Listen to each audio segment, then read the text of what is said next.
Magandang gabi po, Ginang Mary Ann Escoto. Nais ko po kayong anyayahan na makilala ako hindi lamang bilang isang tao, kundi bilang isang Pilipino na may mayamang kultura at tradisyon. Kaya, tara po, samahan ninyo ako sa isang maikling paglalakbay.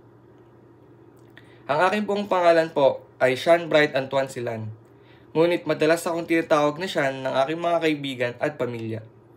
Ang pangalang Sean ay mula sa salitang Irish na nangangahulugang God is gracious.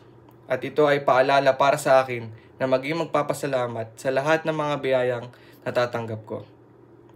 Kasalukuyan po akong nakatira sa bayan ng Indang, Cavite, isang lugar na tahimik, masagana, may makulay na kasaysayan.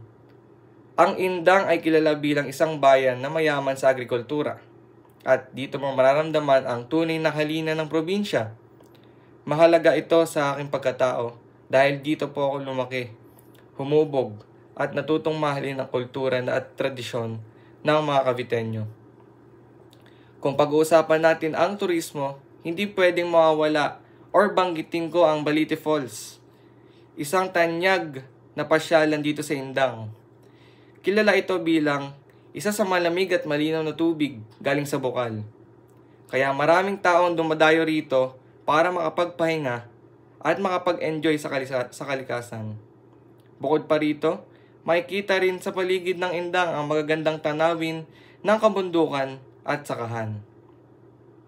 Sa pagkain naman, isa sa pinagmamalaki ng aming bayan ay ang Indang kakanin, kagaya ng sapin-sapin at kutsinta.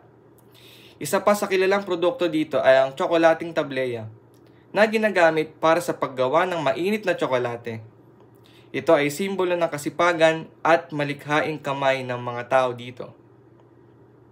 Pagdating naman sa kasuotan, bahagi ng aming kultura ang pagsusuot ng barong Tagalog para sa mga kalalakihan at barat saya naman para sa mga kababaihan tuwing may espesyal na okasyon. Ang kasuotang ito ay hindi lamang sa pananamit, kundi sumasalamin sa pagiging disente at magalang ng mga Pilipino. Pagdating naman sa sining at panindikan, ang Cavite ay tahanan ng maraming makasaysayang manunulat at bayani. Ngunit, partikular sa Indang, nakilala dito bilang lugar ng mga makata at musikero na gumagawa ng kundiman at awit. Ang tradisyonal na tugtugin gaya ng harana, bahagi pa rin ng aming kultura.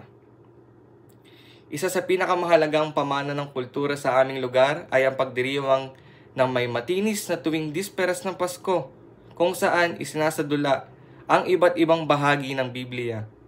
Ipinapakita dito ang malalim na pananampalataya ng aming komunidad at ang kahalagahan ng pagkakaisa.